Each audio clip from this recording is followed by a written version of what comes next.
Welcome back. توثیق حیدر صاحب ہمارے ساتھ موجود ہیں, ان سے بات چیت کو آگے بڑھائیں گے. توثیق صاحب, یہ بتائیے گا کہ آپ نے سرکاری براڈ کاسٹنگ یعنی سرکاری میڈیا میں بھی کام کیا, اور میں پوچھنا یہ چاہ رہا ہوں کہ ایک سائٹ پہ آپ نے کچھ لطیف کمپیرنگ بھی کی بہت, جس کو کہتے ہیں کہ لوگوں کو خوش کرنے کا, لوگوں کو انٹرٹین کرنے کا, لوگوں کو انگیج کرنے کا جو ایک ہوتا ہے, جس طرح آج کل آپ کر رہے ہیں مارننگ شو ہے اور اس میں آپ بہت ساری چیزیں کر جاتے ہیں. دوسری سائٹ پہ آپ نے جس طرح آپ نے کہا کہ ریڈیو پاکستان میں پہلا تجربہ آپ کے ساتھ سامنے ایک لاک چیز کیا گئی کہ آپ نے بس یہی پڑھنا ہے اور اس پالیسی سے آپ نے ادھر ادھر نہیں ہٹنا. میں یہ پوچھنا چاہ رہا ہوں کہ یہ جو لطیف اور ثقیل کام دونوں ایک ساتھ آپ بھرپور انداز سے کرنا چاہتے ہیں, یعنی آپ سرکار کو بھی خوش رکھ رہے ہیں اور اپنے ناظرین کو بھی ساتھ ساتھ لے کے چل رہے ہیں, یہ گر یہ فن جو ہے اس کے بارے میں تھوڑا سا ہمیں گائیڈ اچھا. یہ کیونکہ میرا تعلق پاکستان ٹیلی ویژن پی ٹی وی سے ہی رہا ہے, تو ایک عام تاثر یہ ہے کہ شاید میں نے وہ سرکاری قسم کے پروگرام, میں آپ کو دلچسپ ایک بات بتاؤں, میں نے آج تک کیا پی ٹی وی کیا پرائیویٹ, میں نے آج تک کرنٹ افیئرس کا پروگرام ایک بھی نہیں کیا ہی نہیں ہے, اس لیے کہ وہ میرا شعبہ ہی نہیں ہے. خبریں میں ضرور پڑھا کرتا تھا وہ 4-5 سال, اور شاید یہی وجہ ہے کہ 30 سال سے اب بہتر کام کر رہے ہیں. تو میرا یہ جو انداز اور وہ رہا زیادہ لطیف والا ہی ہے. ہاں, اسٹیٹ لیول کے فنکشنز ہوسٹ کرنا وہ ایک علیحدہ چیز ہے, مثلا 14 اگست پہ یا 25 دسمبر پہ مزار قائد یا زلزلہ آ گیا تو اس حوالے سے جو میں نے کام کیا, وہ چیزیں لگتی تو بڑی سنجیدہ اور سرکاری سی ہیں, لیکن وہ اس طرح سے نیوز اور کرنٹ افیئرز والی, مثال کے طور پہ اکثر مجھ سے لوگ پوچھتے ہیں کہ بھئی پاکستان میں ٹیلی ویژن کا بوم آیا سن 2000 سے لے کے اور ابھی تک, اور میں نے ٹی وی کی انڈسٹری کو خیر بات کہہ دیا سن 2000 میں, اور 2018 تک 8 سال میں ٹی وی پہ اپیئر ہی نہیں ہوا. اس کی میری ذاتی وجوہات تھیں, اپنا میں اپنے بزنس کو اپنے کام کو توجہ دے رہا تھا. تو سب لوگ مجھے کہتے ہیں بھئی یہ تو وہ وقت تھا تم کسی پرائیویٹ چینل پہ بیٹھ کے اچھے داموں اور کرنٹ افیئرس کا. تو میں صافی صاحب زندگی میں بڑا کچھ چیزوں میں اللہ تعالیٰ مجھ پہ بہت مہربان رہا ہے. مجھے یہ اگر جاننا مشکل رہا کہ جانا کدھر ہے, اس کی نسبت یہ جاننا بہت آسان رہا کہ کدھر نہیں جانا. مجھے یہ ہمیشہ کلیئرٹی رہی ہے کہ میں نے کیا نہیں کرنا, کیا کرنا ہے اس کے بارے میں میں نے کبھی نہیں سوچا, لیکن کیا نہیں کرنا, کہاں نہیں جانا, زندگی میں کس طرح کی طرز اختیار نہیں کرنی, یہ مجھے بڑی کلیئرٹی رہی ہے. شاید کرنٹ افیئر میں جو ہمارے بہت ساری کلیگ ہے, سینئر ہے, ہم اثر ہے, وہ یہ سمجھ لیتے کہ اسکرین پہ میں جو بیٹھا ہوں میں بہت سمجھتا ہوں, دیکھنے اور سننے والے شاید ان کو وہ سمجھانے کی کوشش کیوں اینکر کرتا ہے. نہیں, یہ باہر ایک اپنا برانڈ ہے, اس لیے وہ سمجھانے کی کوشش نیوز اور کرنٹ افیئرس کا اینکر اس لیے کر رہا ہوتا ہے کہ اس کا سامع, اس کا ناظر اس سے یہی توقع کر رہا ہوتا ہے. اگر نیوز اور کرنٹ افیئرس کا اینکر بیٹھ کے یہ کہے کہ مجھے اتنا نہیں معلوم, تو آپ کا ناظر بھی اس کو سیریسلی لے گیا. وہ تو خود بیٹھا کہہ رہا تھا کہ مجھے نہیں معلوم. وہ اس رول کی ریکوائرمنٹ ہے کہ آپ بیٹھ کے کہیں کہ ارے بہن بھائیوں, آج ہی رات 8 بجے میں ہی آپ کو بتاؤں گا کہ اس وقت پاکستان میں کیا ہو رہا ہے اور کل کیا ہونے والا ہے, اور کل جو ہوا وہ اصل میں کیا تھا. وہ آپ کو برانڈ کریٹ کرنا پڑتا ہے. اینڈ آئی تھنک ہمارے نیوز اور کرنٹ افیئرس کے جو چینل کے ہوسٹ ہیں, they are doing a brilliant amazing job. ہمارا اگر آپ اس وقت موازنہ ہمارے ہمسایہ ممالک کے بڑے نیوز اور کرنٹ افیئرس کے اینکر سے کریں تو آئی تھنک ہمارے کرنٹ افیئرس, شکر یہاں پہ ارنب گوسوامی نہیں ہے. Again without taking any names, but آپ سمجھ گئے میں کیا کہنا چاہ رہا ہوں. کہ میرا خیال ہے کہ ہمارے ہاں عموماً کرٹیسزم ہوتا ہے کہ کرنٹ افیئرز کے, آپ کے سوال کا کیسے فیل بھی یہی تھی. آپ سکھاتے بھی ہیں جو کچھ ابھی تک آپ نے 20-30 سال سے آپ کر رہے ہیں, آپ اس کو آگے اس علم کو بڑھا رہے ہیں, لوگوں میں تقسیم کر رہے ہیں. آپ کی موجودگی سے میں یہ فائدہ اٹھانا چاہوں گا جو اس وقت کے صداکار ہے, چاہے وہ انٹرٹینمنٹ کے سائٹ پہ ہیں, چاہے وہ کرنٹ افیئر پہ ہیں یا نیوز پہ ہیں, بالکل ایک ڈرائی جس کو میں کہوں گا, کہ ان کے لیے آپ کیا سمجھتے ہیں, اسپیشلی جو اس وقت جو ایک براڈ کاسٹ کا ایک نیا ٹرینڈ چلا ہے, جو سوشل میڈیا پہ یا آن لائن براڈ کاسٹنگ کی جو لوگ کوشش کر رہے ہیں, نئے آنے والے یا ہم جیسے لوگ, ان کے لیے آپ کی کیا آپ کچھ ٹپس یا کچھ آپ کے لیے کوئی آپ ان کو روڈ میپ بتا سکتے ہیں؟ مشکل سوال ہے، اس لیے کہ اس نسل کا صداکار جو ہے وہ اپنا راستہ خود منتخب کر کے آئے، اور وہ بالکل صحیح راستہ ہے. اس لیے کہ شاید آج کا صداکار ہمارے بنائے گئے راستے پہ چلنے کی کوشش کرے گا تو شاید سوشل میڈیا کی تند اور تیز ہواؤں کا سامنا نہیں کر پائے گا. ہاں یہ ضرور ہے کہ اپنے راستے پہ چلتے ہوئے ہی کون سے 2-3 چیزیں جن کا ان کو تھوڑا سا دھیان رکھنا چاہیے. اس میں ایک چیز میں اکثر کہتا ہوں، میرے دوست ہنستے ہیں، میں آپ کی نظر یہ کرنا چاہوں گا بات کہ براڈ کاسٹنگ کے اندر کیا کہنا ہے یہ تو بہت ضروری ہے، لیکن کیا نہیں کہنا یہ بھی بہت ضروری ہے. اور اس سے بھی غالباً یہ ضروری بہت غالباً اور اس سے بھی زیادہ صافی صاحب شاید یہ ضروری ہے کہ کہاں تک کہنا ہے. Where to stop is equally important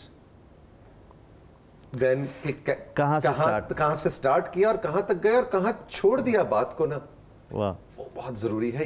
یہاں مجھے لگتا ہے کہ تھوڑی سی گڑبڑ ہے. what not to say، کیا نہیں کہنا میڈیا پہ. اس کا مطلب ہرگز یہ نہیں ہے کہ جی آپ سینسر کو سچ ہے جو آپ سچ نہ کہیں تو یہ وہ ہے. میں زبان کے استعمال کی بات کر رہا ہوں. یہ 3 نکات اگر یا 3 ٹپس اگر اپنائے جائے تو آپ سمجھتے ہیں کہ مزید بہتری آ سکتی ہے؟ مزید بہتری آ سکتی ہے. اور ایک اور چیز، یہ 3 تو نہیں 1-2 میں نے بتایا، ایک اور چیز جو میں وہ خیر اس کا تعلق ہمارے میڈیا سے نہیں، وہ ہمارے معاشرے کا حصہ ہے. ہمارے جنرلی میں سمجھتا ہوں کہ میری 50-51 برس عمر ہے تو میں نے تقریباً 2 جنریشنز دیکھ لی. سننا، ہم نے، لوگ کہتے ہیں ہم نے پڑھنا چھوڑ دیا ہے، میں کہتا ہوں اس سے بھی بڑا ظلم جو اس معاشرے نے اپنے ساتھ کیا ہے وہ یہ کہ ہم نے سننا چھوڑ دیا. We do not listen. Hearing اور listening میں صاحب فرق ہے. آپ کسی کو جب سن رہے ہو، آپ ایک سوال کر کے جب تک آپ اس کا جواب نہیں سنیں گے آپ کو کیسے معلوم پڑے گا کہ ہو سکتا ہے آپ کے اگلے سوال کا جواب میں نے اسی جواب میں دے دیا. اور وہی جو آپ بات کر رہے تھے شروع میں کہ اگر ہم کتاب تو چلے، اگر نہیں اس سے دور ہو گئے تو کم از کم لسننگ تو ہم شروع کر دینا. ایک دوسرے کو سننا، ایک دوسرے سے سیکھنے کا عمل تو ہم نہ روکیں. تو آپ خود بھی سنتے بہت ہیں کہ نہیں؟ آپ جس طرح باتیں بہت اتنی شائستہ انداز سے کرتے تو سب لوگ تو آپ سے سننا چاہیں گے. آپ کسی کی آپ خود بھی سنتے ہیں؟ بالکل. دیکھیے، اچھا بولنے کے لیے اچھا پڑھنا اور اچھا سننا دونوں بہت اہم ہیں. میں تو بہت سنتا ہوں، اور میں اگین وہی بات آتی ہے، اپنی اگلی نسل کو بہت زیادہ سنتا ہوں. میرے بہترین دوست جو ہیں وہ مجھ سے 10-10 15-15 برس چھوٹے ہیں، اور جب تک آپ اگلی نسل کو نہیں سنیں گے آپ کا کوئی حق نہیں ہے کہ آپ اگلی نسل کو یہ کہیں کہ مجھے سنو. ہم عموماً گلا کرتے ہیں کہ ہم ہمارے بزرگ تو بیٹھے ہیں اور ان کو سننے والا کوئی نہیں. اب ہماری ینگ جنریشن جو ہے وہ اپنے نانا دادا کے پاس بیٹھ کے ارے کہاں سنتے، اور نانا دادا کو بھی یہ گلا ہوتا ہے، ارے بھائی ہم نے تو زندگی گزار لی، یہ آج کل کے نوجوان ہم سے کہاں سیکھ. ارے بھائی میاں جی، خالو جی، مطلب چچا میاں، مطلب دادا ابو، آپ سے میں کیا، جو بھی آپ کا رشتہ ہو جی، آپ کے اگلی نسل، آپ کی تیسری نسل آپ کو اس لیے نہیں سن رہی کہ آپ انہیں نہیں سن رہے. یہ کام بڑی نسل نے کرنا ہے، یعنی اوپر کی نسل نے کرنا ہے، تب آپ گلا کر سکیں گے، ادروائز آپ کو گلے کا کوئی حق نہیں. اور سننے سنانا کا دونوں کا ایک الگ ہنر ہے، فن ہے، جو میرے خیال میں ہم سب کو اس پہ اگر عبور نہیں تو کم از کم اس کے بیسکس کو سیکھنا ضروری ہے ہمارے سب کی. بالکل ٹھیک آپ نے کہا. اور اس کے اندر اس بیسکس میں سب سے بیسک چیز یہ ہے کہ آپ کسی سے جب گفتگو کریں تو جیتنے کے لیے نہ کریں، آگے بڑھنے کے لیے کریں، کچھ سیکھنے کے لیے کریں. اور مسئلہ میرے خیال میں وہی پیدا ہوتا ہے کہ جب ہم یہ ڈومیننسی کے فیکٹر میں گرفتار ہو جاتے کہ میں ہی ڈومیننٹ ہو جاؤں، میری بات درست تسلیم کی جائے اور اگلے کو میں غلط ثابت کر لوں اور اسی میں جیت جاؤں.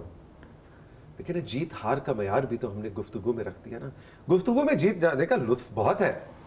جیتنا گفتگو ایک ڈائلاگ کے اندر اہم ٹھہرا، نو ڈاؤٹ، لیکن صرف جیت ہی اہم ٹھہری گفتگو کے اندر، اس پہ مجھے اعتراض ہے. گفتگو میں لرن کرنا ہے, دو لوگ آپس میں گفتگو کر رہے ہیں, ہم نے مل کر کسی ایک منزل کی طرف بڑھنا ہے جو کہ گرو کرنے کی منزل ہے, جو کہ لرن کرنے کی منزل. اور کسی بھی مباحثہ کو شاید ہمیں شروع کرنے سے پہلے یہ ڈیسیجن اپنے دل میں نہیں لینا چاہیے کہ میں درست بات کرنے جا رہا ہوں اور اگلا جو سنانے والا ہے شاید وہ غلط ہے, تو میں صرف اپنی علمیت جاننے کے لیے ایک مباحثہ شروع کر رہا ہوں, یا صرف جیتنے کے لیے. جیتنے کے لیے.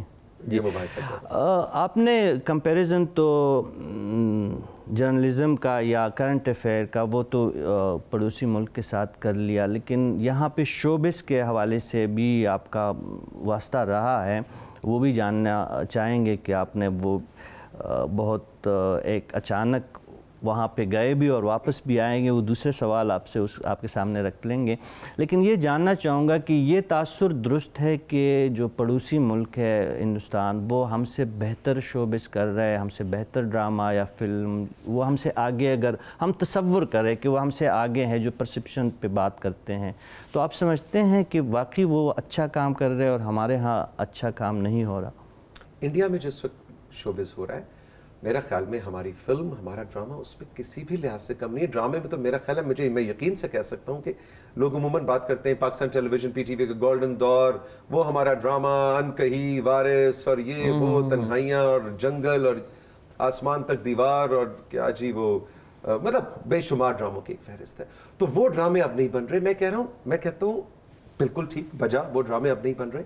لیکن اس وقت جو ڈرامہ ہو رہا ہے وہ بھی کسی, ہاں موضوعات کے اعتبار سے ہم ذرا کمزور ہیں, ہماری کہانی مر گئی ہے, لیکن ہماری پروڈکشن ویلیو بہت آگے جا رہی ہے. ہمارے اداکاری کا معیار اس قدر عمدہ, اس وقت نوجوان لڑکے لڑکیاں اور ڈائریکٹرز جو کام کر رہے ہیں, جو پروڈیوسرز کام کر رہے ہیں, وہ کسی بھی لحاظ سے بھارت یا کسی اور ملک کی ڈرامہ انڈسٹری سے کم نہیں ہے. میں تو ہمارے ڈرامے کو اس وقت بھی انڈیا کے ڈرامے سے بہت آگے تصور کرتا ہوں. ہاں فلم کی اگر بائی دا وے تھیٹر میں بھارت میں بھی بہت اچھا کام ہو رہا ہے, لیکن پاکستان میں بھی کام اچھا برا ہوتا رہا ہے, اور یہ وہاں پہ بھی ہو رہا ہے.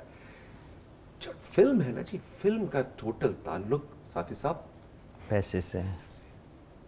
اس وقت پچھلے 4-5 برس میں جو پاکستان میں بھی فلمیں بنی ہیں, 3-4 کے نام میں آپ کو ابھی گنوا سکتا ہوں کہ ان ڈائریکٹرز کو, ثاقب ملک کو, نبیل قریشی کو, اور بھی 2-3 نام, ان کو آپ اگر وہ بجٹ دیں جو عامر خان, شاہ رخ خان کی کسی فلم کا ہوتا ہے, میں شرط لگانے کو تیار ہوں کہ ہم شاید ان سے بہتر فلم بنا کے دیں. تو یہ سب پیسے کی گیم ہے. دوبارہ تھوڑا سا جو آپ نے بتایا کہ آپ جب پیک پہ پہنچے براڈ کاسٹنگ میں اور ہوسٹنگ میں اور ان سارے, تو آپ اچانک آل آف سڈن آپ کا جو 7-8 سال کا تعطل رہا بیچ میں, آپ نے منقطع کیا اس سلسلے کو. بنیادی وجہ آپ نے تو ذاتی وجوہات ہی بیان کی, وہ وجوہات پھر ختم ہوئی تو آپ واپس آئے کہ نہیں, دوبارہ آپ کو شوق ہوا کہ نہیں اب مجھے دوبارہ کوئی اچھا بہتر کام کر سکتا ہوں؟ دونوں چیزیں. سن 2005 میں نے اپنا میڈیا سے ریلیٹڈ ہی کاروبار شروع کیا, ایک پروڈکشن کمپنی. تو 5 سال تو میں نے ٹی وی کو ساتھ چلایا ایز اے ہوسٹ. لیکن پھر 2009 میں, انفیکٹ مارچ 2009 میں نے فیصلہ کیا کہ مجھے اپنا یہ جو اپنی بیہائنڈ دا کیمرہ جو لطف ہے کام کا, اس کو میں نے زیادہ انجوائے کرنا ہے. ڈاکیومنٹری فلم میکنگ جو میرا شوق بھی ہے, میرا پروفیشن بھی ہے, میرا مطلب میری محبت بھی ہے. اور پھر اس چیز کو میں نے 8-10 سال لے کر چلا. جب ٹیلی ویژن انڈسٹری اپنے بوم کر رہی تھی تو ہم سائٹ پہ کھڑے ہو کے دیکھ رہے تھے. پھر اب 2018 میں آ کر پھر بالکل اب میرا جو کاروبار ہے, میری کمپنی وہ باقاعدہ اپنے پاؤں پہ کھڑی ہے. میرے اور کولیگز ہیں, میں ابھی بھی فل ٹائم دیتا ہوں اپنے کاروبار کو, اس کام کو. میں ابھی بھی بہت ہی ڈفرینٹ سائنٹسٹ الحمدللہ لیڈنگ ان دا مارکیٹ ہے. بلیک باکس ساؤنڈ جو ہے وہ تو ماشاءاللہ نہیں, جو پنڈی اسلام آباد میں اس شعبے سے وابستہ لوگ ہیں تو واقعی اس چیز کی تو کوئی آسانی نہیں ہے الحمدللہ. پھر اب میں نے سوچا کہ اب ذرا دوبارہ سے آنا چاہیے, اور اس کی وجہ بھی یہی ہے کہ فرینکلی میں صافی صاحب اندر کی بات بتاؤں, مجھ پہ پریشر بہت زیادہ تھا. میرے حساب سے جو زیادہ ظلم آپ کے ساتھ تو اس وقت جو ہوا تھا آپ کی مونچھیں جو ہٹوانے کا جو تھا, جو آپ کے آئیکانے کا پرسنالٹی کا ایک حصہ ہے, یہ مونچھیں آپ کو کیوں اتنی زیادہ پسند ہیں؟